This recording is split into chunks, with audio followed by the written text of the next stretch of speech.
Hello, everyone. Welcome to Game Junk Prototype Episode 70, recording on Friday, July 23rd, 2021. My name is Frank.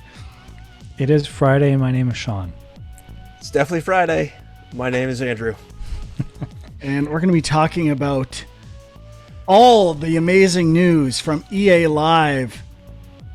Play Live, 2021, which happened yesterday. We were all excited because we got something to talk about. Something's dropping on a Thursday. All the press conferences or whatever streams you want to call them are always on Thursday now, just lining up with Game Junk. And there was two people sick yesterday. EA looked like they had some diarrhea. And, Huck wasn't feeling too good either, so we've postponed until today. Yes, we did. And we didn't get any new news stories to talk about, so it's just EA. Yeah, which is fine. We gave our grades, our letter grades, and evaluated every other streaming piece of shit we've seen this year, so this is no exception. Let's get into it. So I'm not going to talk about the pre-show. Most of the stuff was covered in both. There was like a little preamble. So let's get into the first thing. Legit. Questioned my life, basically. I had no idea EA bought Codemasters. Oh, no? Yeah, I thought I missed this completely. I think it happened in like February or something based on the news articles I saw. Like, I think it happened a while ago. It definitely wasn't pushing the red line of my needle, even hearing it this much later. But they showed games that Codemasters does, racing games. And as they were going through the list, I'm like, still don't care. And then they showed off, is it Grid 2? Is that the actual title? Grid Legends, I think. That's how interested I was when I made my note.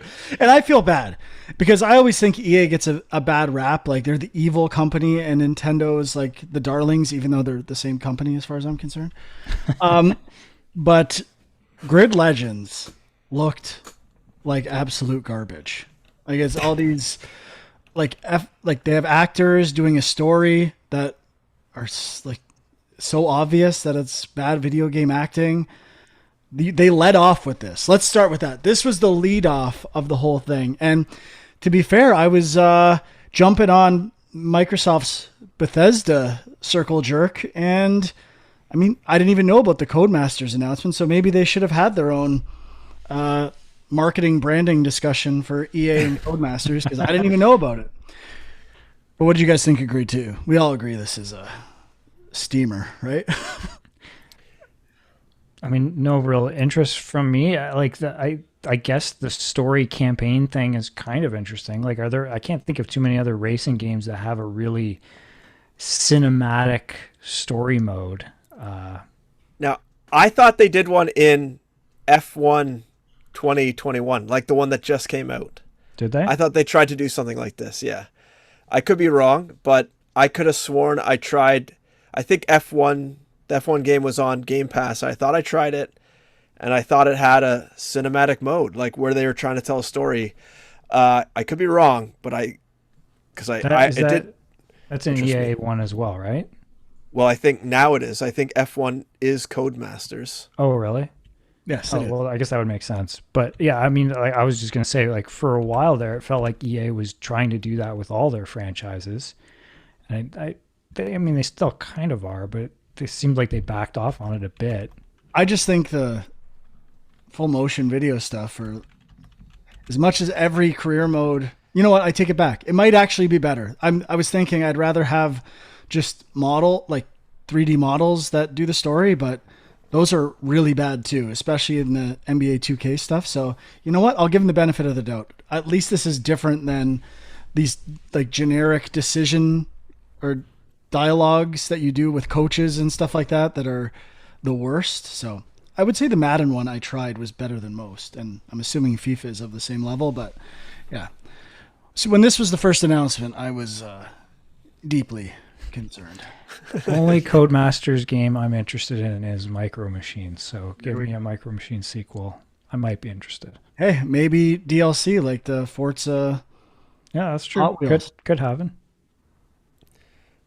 I agree. It was an awkward start, especially since they had like that sizzle reel of cars. Like, I mean, you can only show cars so much before you know that it's cars, and they didn't really show anything new. Like, I don't even know what Grid is really. Is Grid sort of like their Forza Horizon answer, where it's like kind of just like a bunch of different race modes with different car? I guess they're more modes? arcadey street racer. I really haven't played it, but if I had to guess from what I saw and what I know, it's maybe like a slightly more arcadey, even though that game was already arcade. Project Gotham Racing is the vibes I get, but maybe in between Midnight Club and Project Gotham Racing or something like that. Okay. Yeah, I am reading something on the original Grid on their website saying you get to like pick your own path. So maybe that means it's more of like a quote unquote like open world racetrack where you can kind of like take different streets and try to get to an endpoint the same way. But yeah, this did seem such a weird start. Because yeah, like how much what's the word? How much juice in the orange? What do you always say? Not much squeeze. Not a lot of meat on that to, bone. Yeah, not much juice to squeeze out of this orange here for car racing. And then what's Did the they next thing show they any went into? racing? I don't think so. It's mostly The like next game in particular? I Or couldn't gameplay? tell. I don't think so, right? It was all like sizzle reel stuff too. Like none of it was like in cockpit or whatever you want to call it, under the hood or behind the wheel, I guess would be.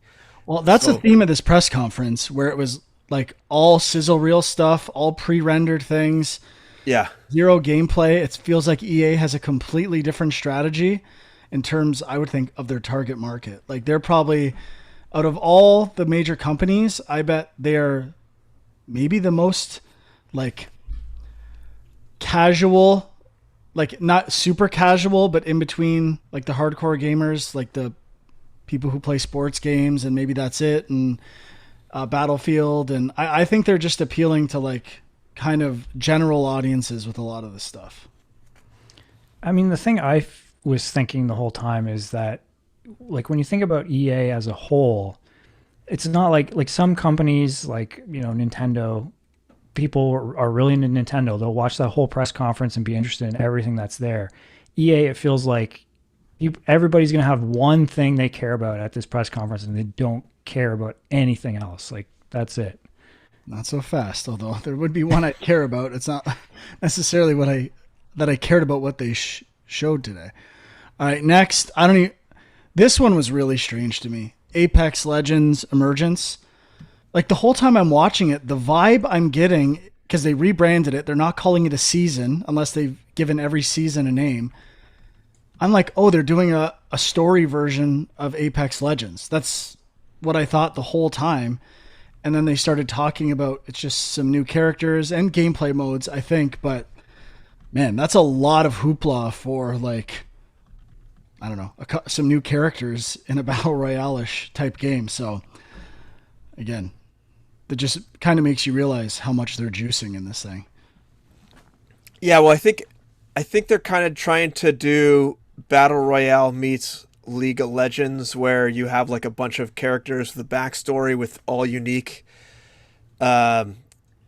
gameplay styles or whatnot and upgrades or whatever. So I guess, I don't know, I have never played League of Legends. Is the backstory that big? I know there's like tons and tons of people, legends or whatever you I'm call guessing them. it's there if you seek it out, but like Yeah. but primarily as a competitive game. Yeah, it did seem weird. Obviously, Apex Legends is huge. So, what they say, like 100 million people play or have played or have accounts or something, like some insane number. So, people must come for this sort of stuff, these new character reveals or seasons or however they do it. And I don't know if there's, I mean, I don't know anything about Apex Legends. I guess that's what it boils down to. And this didn't really tell me anything about Apex Legends. Yeah, but Other than that, am I the only character that one looks who, cool. when they saw the like animated trailer and stuff like that, was thinking this was a full game, like taking that property and turning it, and with Respawn, who is known for first person shooter campaigns, I know they came up with Apex Legends. I was just like, Maybe I'm just not in the loop on how things are named now. It seemed like they were alluding to something bigger than it was with the trailer. I mean, I don't know. It seemed like they were just talking about the new character the whole time. Like that's kind of what I had in my head. To me, it was just like another. Right? Well, I thought there was one in particular they were showing off. I don't know if there's. I think there was 3. They The showed guy with the glowing eyes, and Yeah. he Yeah, like that's attracts featured the character moths. for sure. Yeah. Yeah. But I thought they talked about 2 different gameplay, or 2 characters at least. One that showed footprints, and then another one that had a sound mechanic or something like that. Maybe. I thought that was all the same character. Really? Like they were Oh. talking about how that character can Yeah. change the whole game because of how Yes. other people have to react to it and stuff. Design wise, I thought that sounded cool. Yeah. But I mean, yeah, to me, it's like the equivalent of a Smash Bros. Character trailer or whatever. Like, okay, if you're into it. And those are that's- already too long with Nintendo, and they're shorter than this sometimes. Whether they go through every move, depending on how much they're. I know when I was watching this, the thing that popped up to my head when they're like doing that interview style with the guy on stage is that I just realized that all those other indie trailers where they're doing voiceover on top of the gameplay just works so much better than this. Like, let's watch the guy talk about it without actually seeing the footage of him being on stage. Like, I just appreciate that newer style of trailer so much more than this, I'll say, antiquated style of promotion. It just doesn't seem to work at all anymore. At least for me, it doesn't work at all. Yeah, and no gameplay. Like I said, barely any gameplay for this entire 40 minutes. And that's why it feels to me like they're appealing to people who might not even know the difference. So they're just getting excited for stuff. Well, you mentioned the host. We were talking before, and I agree because there was no good announcements. And the host is a wrestler, Xavier Woods. And I don't know much about wrestling. All my friends' kids are super into wrestling right now. So I was asking them today, like, oh, do you know this wrestler? And like he was one of the best hosts out of all the stuff from E3. Like I would felt bad for him because he was faking excitement for garbage. But he's Yeah, good that at- was the only downside was like, yeah. I wish he was genuinely excited about. I mean, this I stuff. got the impression he did play some of these games, but then there were some where, Yeah. he. But as a obviously- host, he was such a step up from some of the other stuff we've seen lately. Like it was almost some of the acting stuff we've talked about on Film Junk lately. Like it felt like a different level than what we're used to, especially compared to the other people that were with him on stage. Like definitely brought something.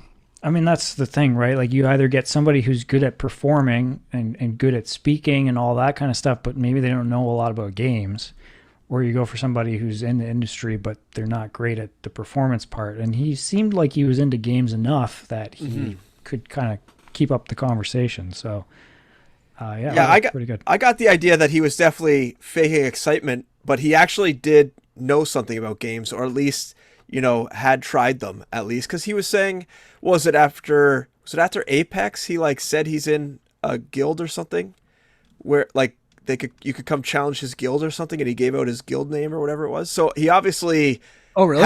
has at least played Apex Legends, I missed that. if not still does. So I mean, it kind of came through that he did seem genuinely excited for some of these things. It was hard to say, but definitely I agree. Like I think he was the best part of the show. And you know it's a bad show when we're like our favorite thing is the host. Yeah, host was great.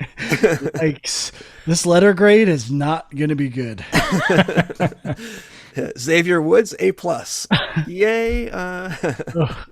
Next, like this is all they had really, including in the pre-show, was Lost in Random, and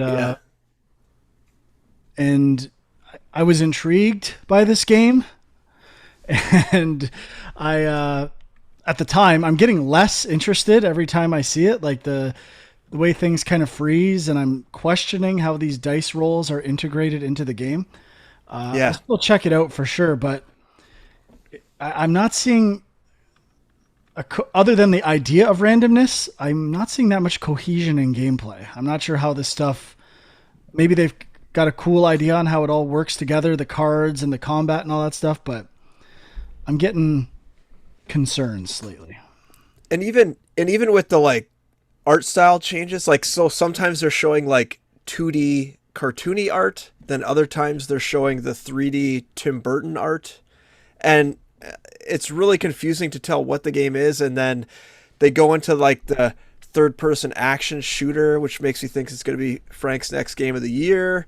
And then you got like this card thing they're throwing in now. Like, what do cards have to do with like randomness unless you're like randomly picking from a deck? I don't understand exactly, like you were saying, Frank, how are all these things fitting together? I don't really know how to play this game yet. Yes, it looks like she has some sort of bow and arrow thing, but other than that, they seem to be highlighting these cards a lot, which is not really explained. Even when the guy came on and was trying to explain the cards, I was like looking at the pictures on the cards, and what he said they were didn't, like, the image didn't seem to portray that to me at all. So I'm on the same wavelength. I think the only thing new here is that they announced the release date of September 10th, which I found weird how he said it. I don't know if any of you guys noticed. He said PC, consoles, and Nintendo Switch, as if Nintendo Switch is not a console anymore. It's just like this other thing. Anyways, I found that kind of strange. I agree. When he was talking about the one of his favorite cards, he said explosive. It was explosive dice, and I thought he was gonna say explosive diarrhea. That's all I was thinking about when I was watching this press conference. But if I will buy this game probably based on what I've seen, unless like the reviews are horrible. But definitely am less interested today than I was last time I saw it. I mean, I didn't have. My interest didn't take a hit from this. Like, I mean, to me, it kind of looks like a Double Fine game or something, where it's like the personality and the kind of the look of it and the concept sounds cool. Whether the gameplay is as solid as, to kind of keep up with that stuff, I don't know. But like, I'm still pretty interested. Gotta say, what's Double Fine done in the last 10 years? Well, I think it's all hands on deck for Psychonauts right now, but I know they're like this company that's synonymous with amazing games, and I'm looking at the track record lately, and I'm not seeing too much, unless I'm forgetting something. They've gotten into publishing, so they've had their name on some things that maybe they didn't. I'm curious what stuff they made. I don't know. I'll have to look it up, Frank. I don't remember either. The fact that you can't name any off the top of your head is kind of. I think that Rad game was the last one, but they may have just published that. The Headlander. They did the adventure game, whatever you call it. Whatever you call it. Exactly. Yeah. Point proven. Thank you. The Cave, I think. I don't think the Cave. No? Was that them? Yeah, I guess it was. I thought it was. But they brought on, who was the other guy? Gilbert. Ron Gilbert. But he doesn't work at Double Fine permanently, does he? Didn't they just? No, he's got his own studio now. He did that Thimbleweed Park, that sort of like X-Files. Right. So was it a joint? Wasn't that game a joint kind of development thing, or? He might have been working for them at that time.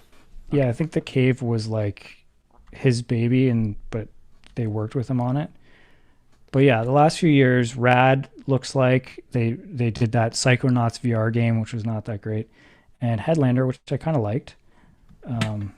And then some remasters of, Day of the Tentacle, Full Throttle, stuff like that. Right. I'm just saying, I think that Double Fine is a name. When you say it, it has this prestige associated with it. I think, anyway, based on older games. I mean, you've already said that, you think it's one of the overrated acquisitions that Microsoft has done. And so I mean, Kojima have been if they went after him too. I don't totally disagree. Like, I think a lot of their games are cool concepts, but it feels like they don't have, because they've been a smaller kind of indie studio, it feels like they've been held back by budget and stuff like that, which is why I was excited that Microsoft acquired them. So really, we'll see with Psychonauts, I think. That's kind of... Held back by budget. There's indie games with tiny budgets that are amazing. Like, that can't be an excuse for a company like that.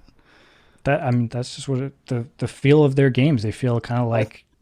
They had a cool idea, they just couldn't fully execute on it. So, in the video game landscape, for indie companies, it's tough to necessarily saying you're limited by budget.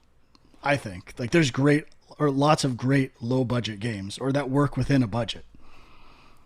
Yeah, I mean, maybe they're just not choosing the right ideas.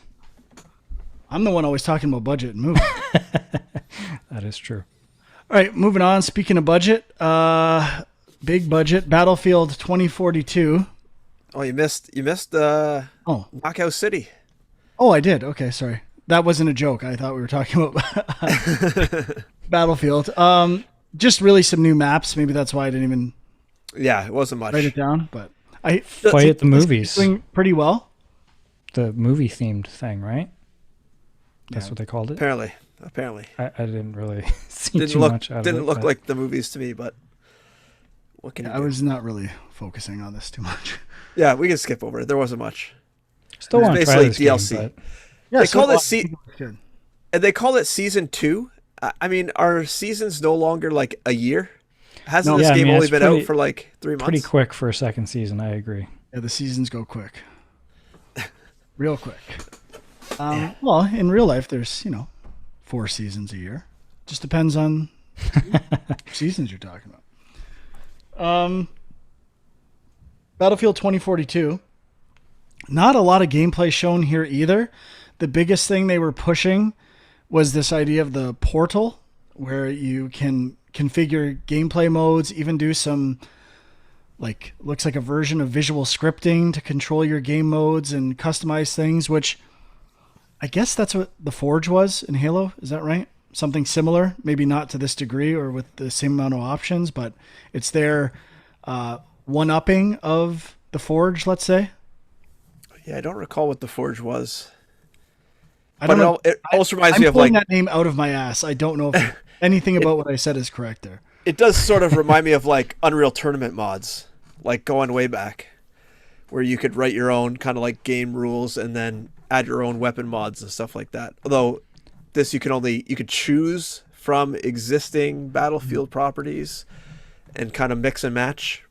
Yeah, and I think that's kind of a cool idea. Like do giving too. you the assets from previous games across different eras and stuff, and being able to combine them. Like that could be kind of. I think it's a really cool thing. And like just when the host was saying like, "Can I do this? Can I do that?" Like it seemed like Sean, your kids, or at least Kieran anyway, really likes Mario Maker and stuff like that, and like being able to make their own stuff. And Minecraft's as big as ever. So like I think it's kind of a great strategy for maybe trying to get a younger generation into a shooter. That some that might be graduating away from Fortnite or something like that too. Yeah, I mean, like it's clearly geared towards community and user generated stuff, and that's the kind of stuff that gives games like a huge shelf life and keeps people coming back. So yeah, it makes a lot of sense. Kind of surprising they haven't done something like this up till now. Yeah. Anything else with the game in general? Is there even a release date yet? Is it? I don't know if there is. October 22nd. So they're They trying to. said there's Call of they said Duty. there said there's one other game mode that still has yet to be revealed. Like I think that they said the name of it. I forget what it was, but they said they're going to show something later. So All right, it looks pretty good. I have to say. Not Yeah. that there wasn't much gameplay though. Not a lot to tell. But I agree that design idea is very cool. So finally, and I had this, I don't know if spoiled is the right word, but I saw the news before I watched the press conference of Dead Space remake. Looks like specifically for next gen consoles like PS5 and Series X and PC. Mm-hmm. I was shocked by how little there was. yeah, Kind of a Metroid Prime 4, although 10 times the budget of that type of announcement. And I obviously would love to play a Dead Space remake. I'm in. Based on what I saw there today, it was kind of a okay. I thought there was a lot of rumors about a Dead Space remake, so I guess it's official, but not much else. Yeah, in this trailer, there's so little in it that I couldn't from the teaser alone, I couldn't tell if it was a remake, a remaster, or a brand new Dead Space game. That's a good Like point. they literally put no information in here other than that. Okay, you see Isaac's back thing, which is like his, iconic suit, and then you see the monster pop up, right in the elevator or whatever. So obviously it's Dead Space, but that doesn't necessarily mean it's a Dead Space remake, because those things are in all 3 games. You don't know, is this like a remaster package? And I had to go search it out after to find out that it is a remake. So it was just horrible. I mean, horrible branding. Yeah, I kind of agree. Like, I mean, if I hadn't, the rumors that were out beforehand were that it was going to be a remake of the first one. And just based on the title alone, that kind of seemed to be implied. But I was wondering about it. Like, they do pull out, and I think they show like the ship. And I mean, I don't know enough about Dead Space. Like, I don't know if that was supposed to be like something that all fans would get, that's the same ship from the first game or something like that. But that was the only thing I thought, that maybe there was a very clear indication there. But yeah, for me personally, I agree. I was still a little bit like, okay, is that a remake of the first game? And it seems like it is.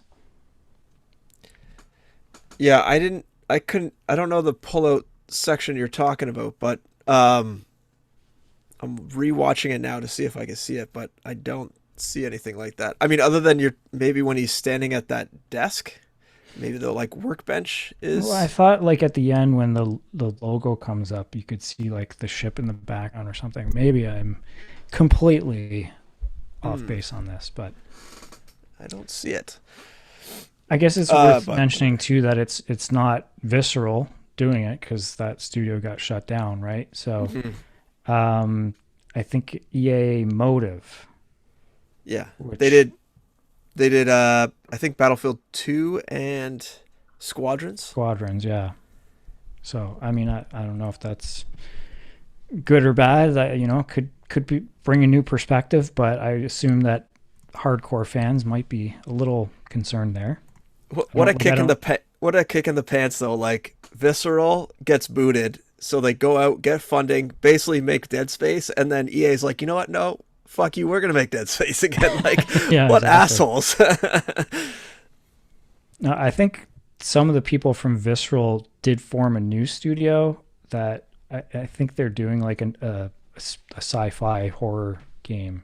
Well, I think that's what I mean. Like, they're doing that Callisto project. Oh yeah, that's what it is. Yeah. Yeah, that's what I mean. Those people went off and were like, we're gonna make Dead Space again. Because Right, EA yeah. doesn't want to, and then EA's like, you know what, that's a good idea. Yeah. But I guess it is a weird choice. Just like I guess Dead Space 3 wasn't that well received, right? So it seems like they're just like, well, we want to bring this franchise back. Let's just play it safe and just remake the first one. But I don't for this. You're all for. I don't understand why they didn't do like I mean, obviously they're gonna milk it now and do all 3, but why didn't they do like a remaster trilogy, like everyone else does? But no, they're gonna remake. It's like they're gonna make it amazing. I prefer remakes. Like, I think of Shadow of the Colossus. Like, make all new models, keep the design, the thing we like, the same, and let's give it a current gen upgrade. I love remakes. Well, the atmosphere in that ship will be insane. I know. Like, next gen ray traced, it's going to be crazy. I can't wait. More of these. Give me games that aren't broken to play again, that don't suck because you can't come up with good new ideas. Yeah. It's the one industry where the remake is good. It's Yeah. yeah. That's true. That is definitely true. All right. So that's it. Yep. That's it. Well, I'll give my letter grade. I will give it an E-. Ooh. Ouch. I thought you were going to go full F.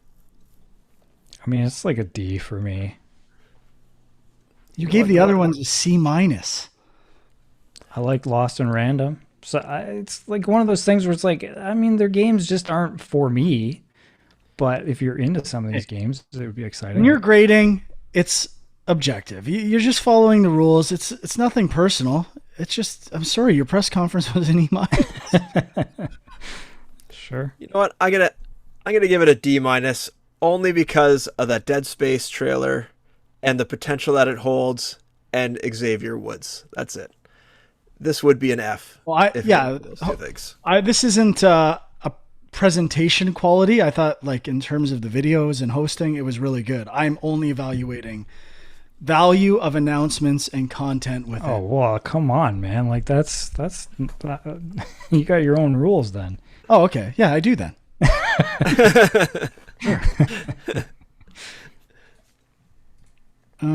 Okay, let's get into what we played. I got a lot, so maybe I'll start.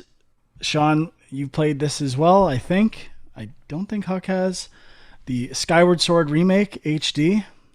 Definitely not. Yep. And I was in the mood for a classic Zelda. I was actually excited for this. And the first 2 days, I put in probably 10 hours.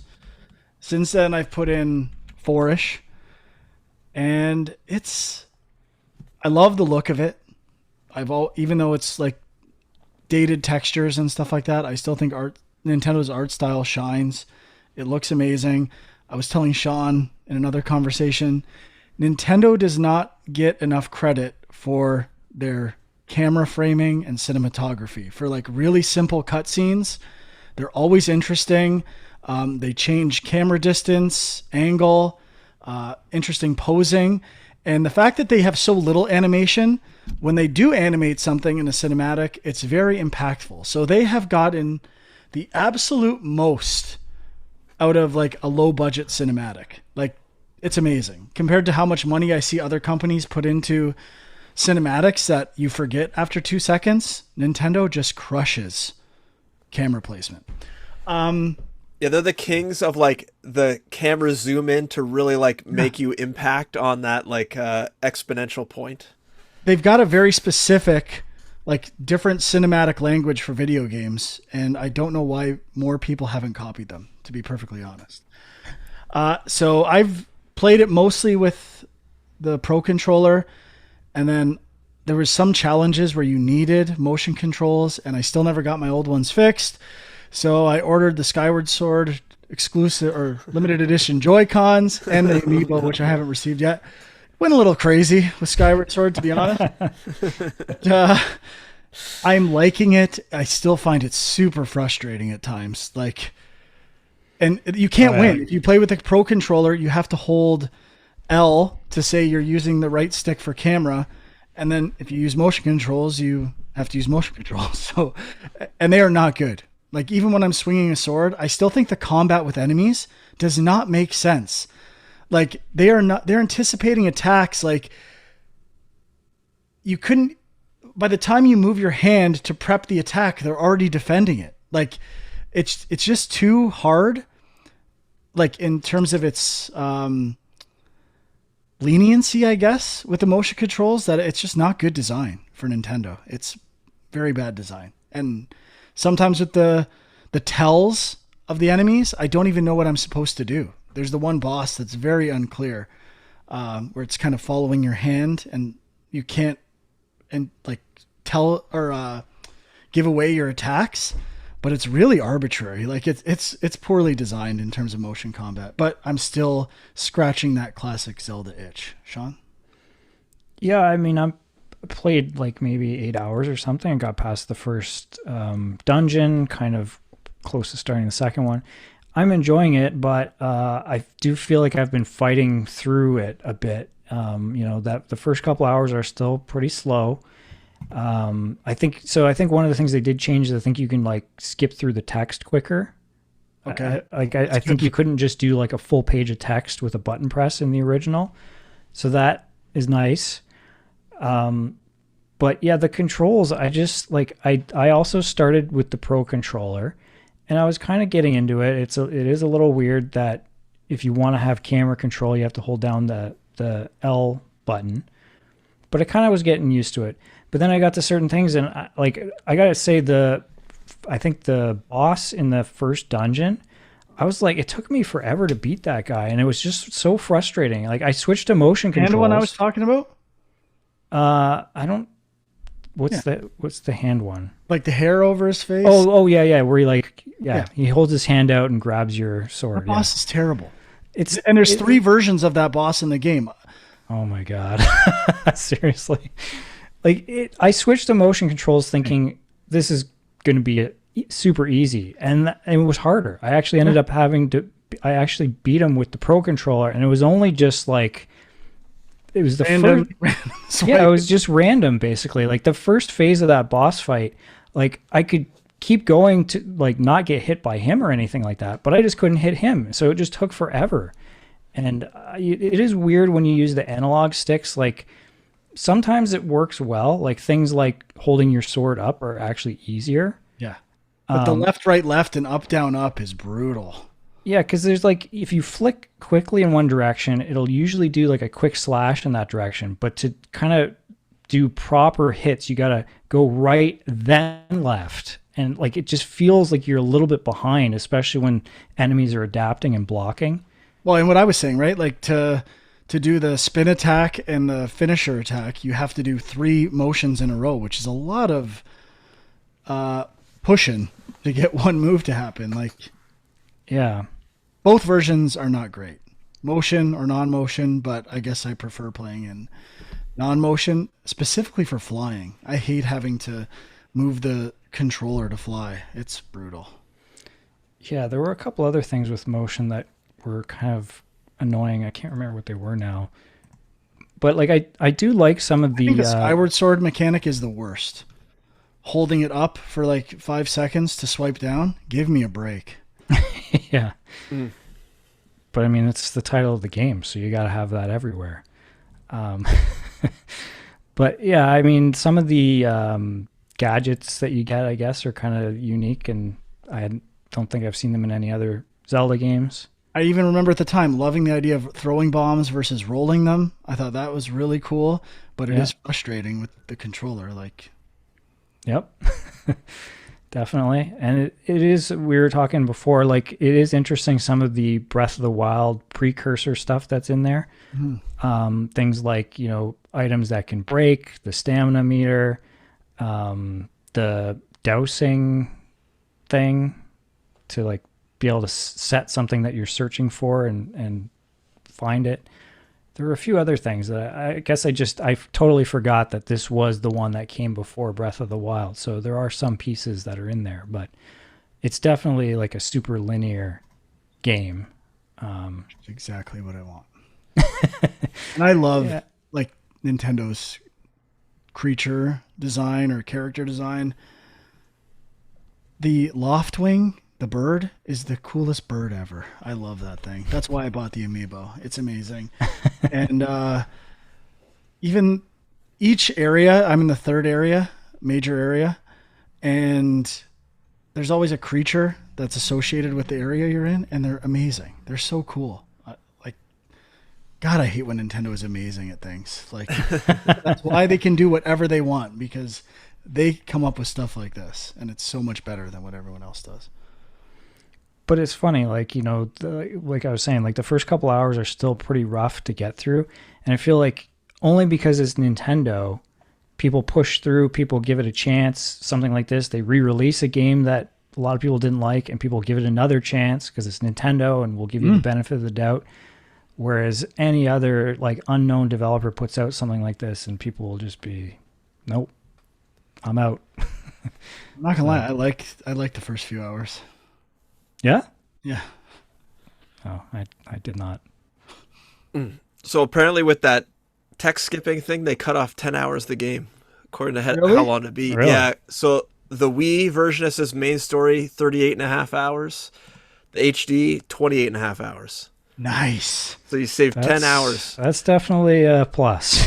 I still Yeah. feel like it's going to take me 38 hours to beat this thing. Like it just has the feel of like it's a slow pace overall. I was very aware of the pace, and what Huck just mentioned does not surprise me at all. And these are all points being added as to my thesis, which I do want to make a video at some point in my life. Why Zelda is the most overrated franchise of all time. Oh, now we're so now it's not Breath of the Wild is the most overrated game. It's Zelda's the most overrated franchise. Correct. 3D Gotcha. Zelda. Okay. Well, it's funny though. Like But I'm still looking for reasons to expand it.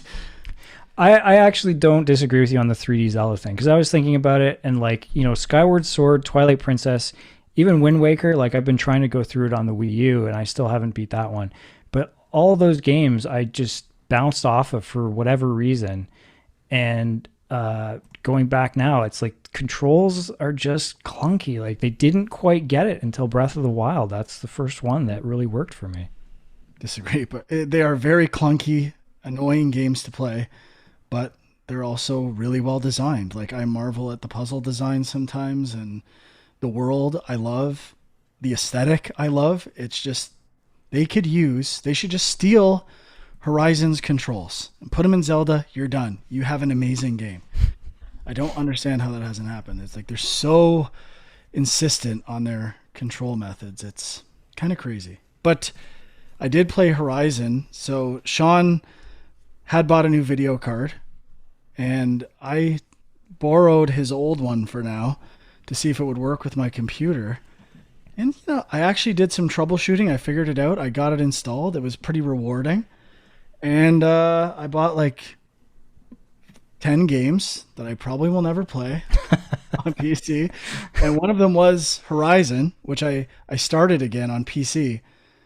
And it looks amazing, and I was loving it. When I started New Game Plus a few weeks ago, you don't do the intro story again. It like skips you 5 hours into the game, or 2 or 3 hours. And this was like, I got to do the opening sequence again, and it is fantastic.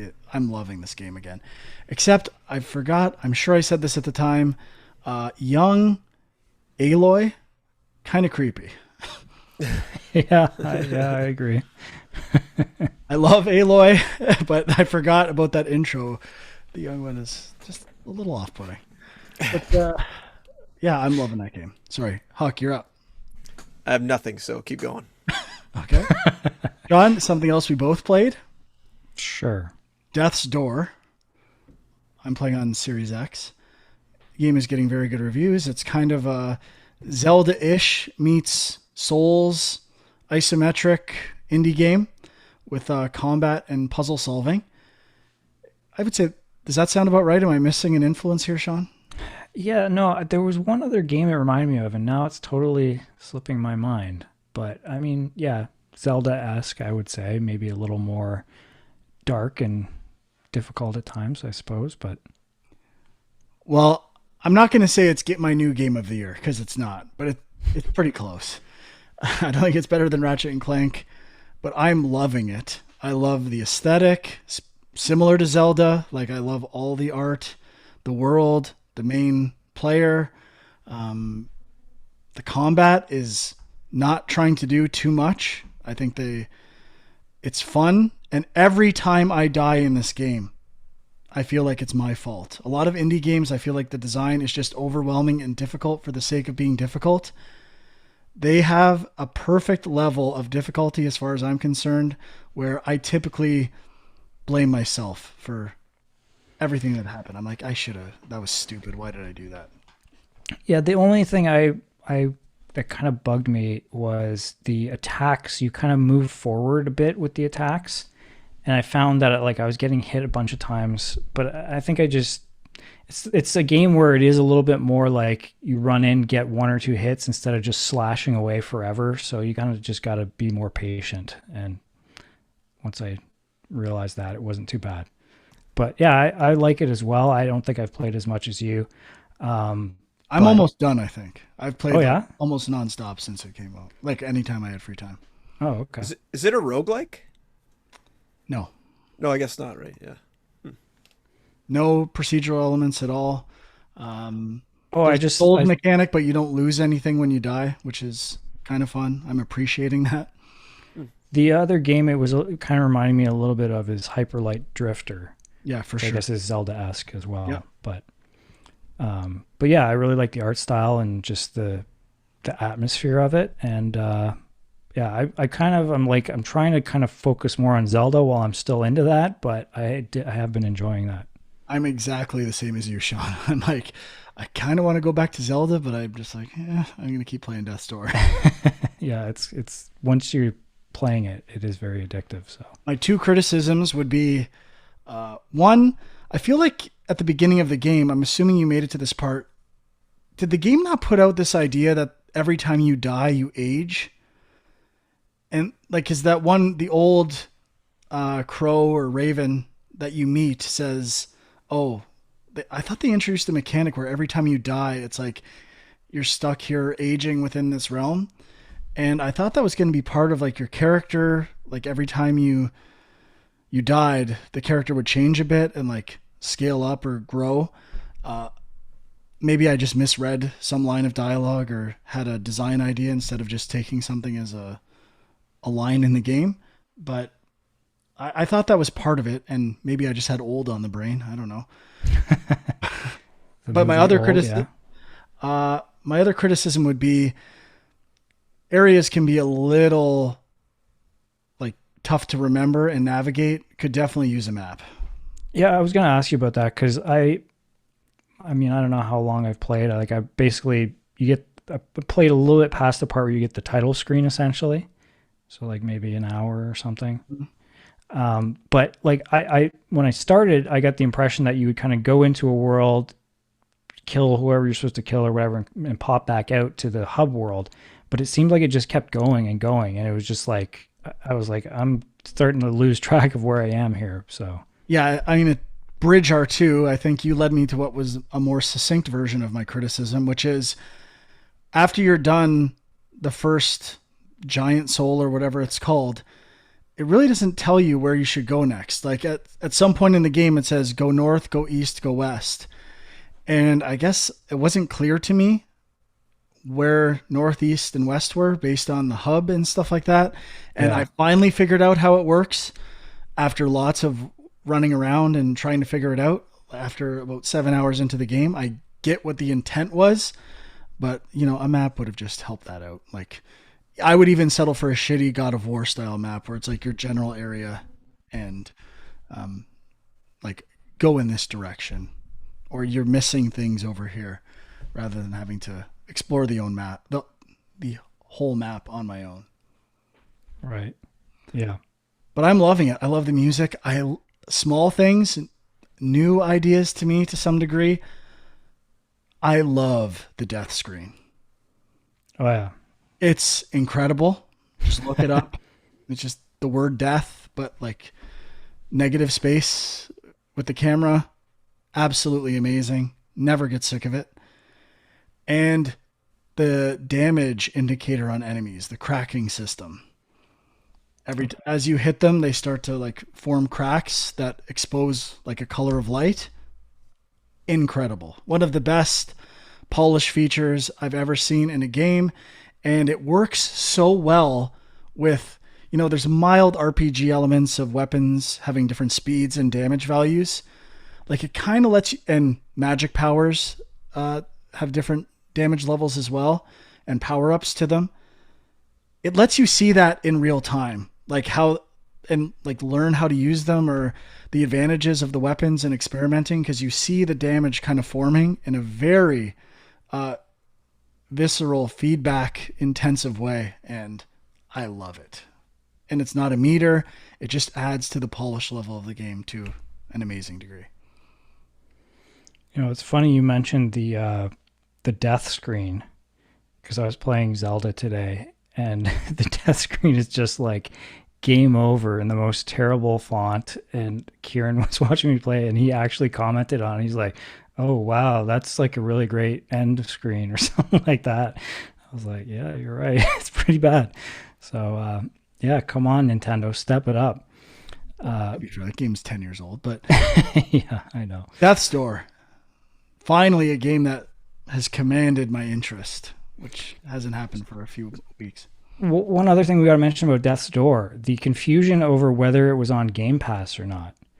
Because I thought it was, saw a lot of people on social media and stuff with the same questions. It was featured pretty heavily in a lot of the Xbox marketing stuff, and it is not on Game Pass. So it's just one of those ones where it's exclusive to Xbox, I think, or like Currently. at least it's on PC, I think, too, right? But just Yep. Xbox for console. So they must have, because of that, it's kind of getting grouped in with all their first party stuff or like Game Pass stuff. But yeah, it's weird. I'm wondering how many other games have been promoted in their stuff that's kind of misleading in that way. But it's worth buying, so pick it up.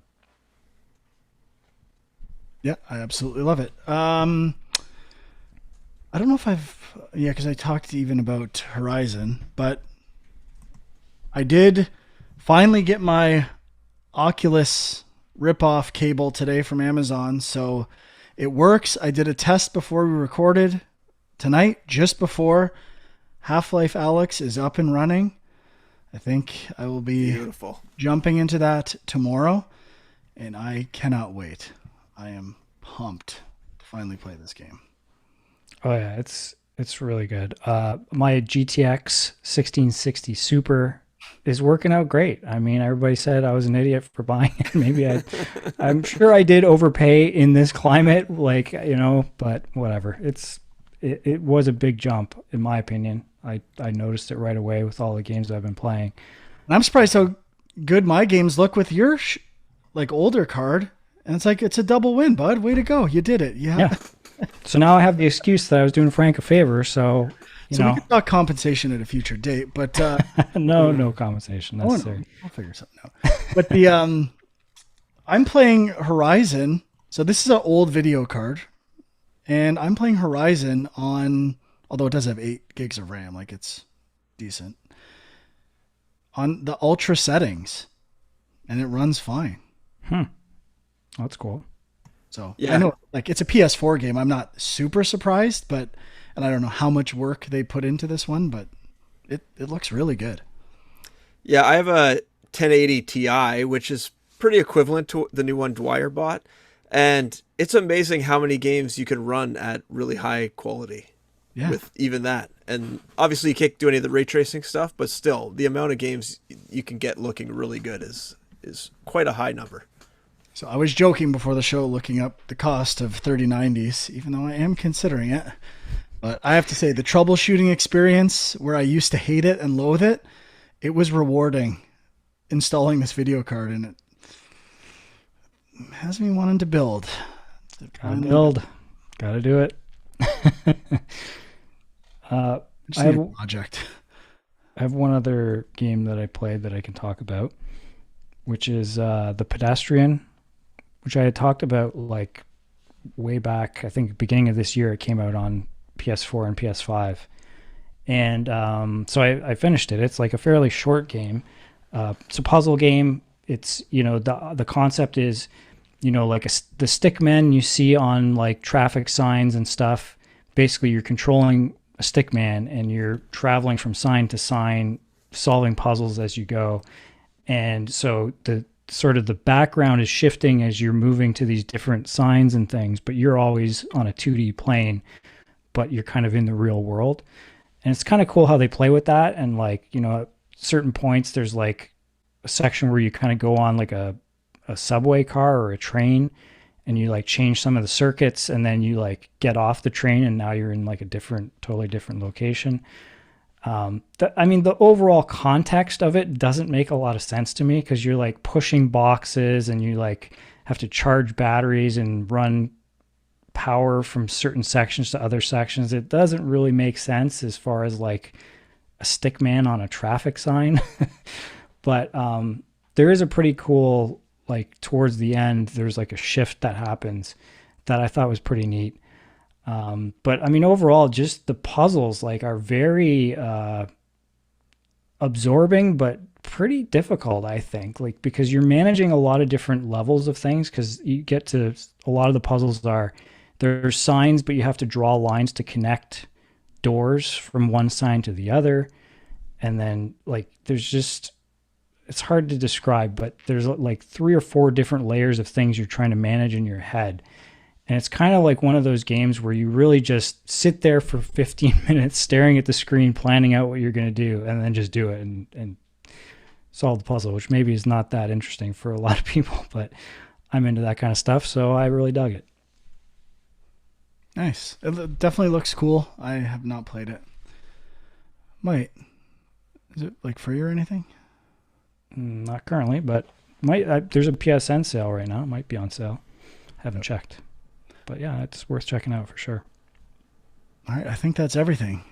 Anyone else have anything they need to mention? Nope. All right. Well, thanks for listening or watching on youtube.com/GameJunk. Next week, who knows what will happen? I think there's an Annapurna press event. Oh, really? Yeah. Okay. Could be interesting. Yeah, it definitely could be. I'm interested. We will maybe have some other stuff to talk about. Maybe Half-Life Alyx. Who knows? I anticipate being done that game by Sunday night, so we shall see if I'm full of shit or not. And check out Huck on Twitter, Mindgrid Commute, or Equilibrium Sis, and Sean at Film Junk. And until next time, thanks for listening. Bye-bye.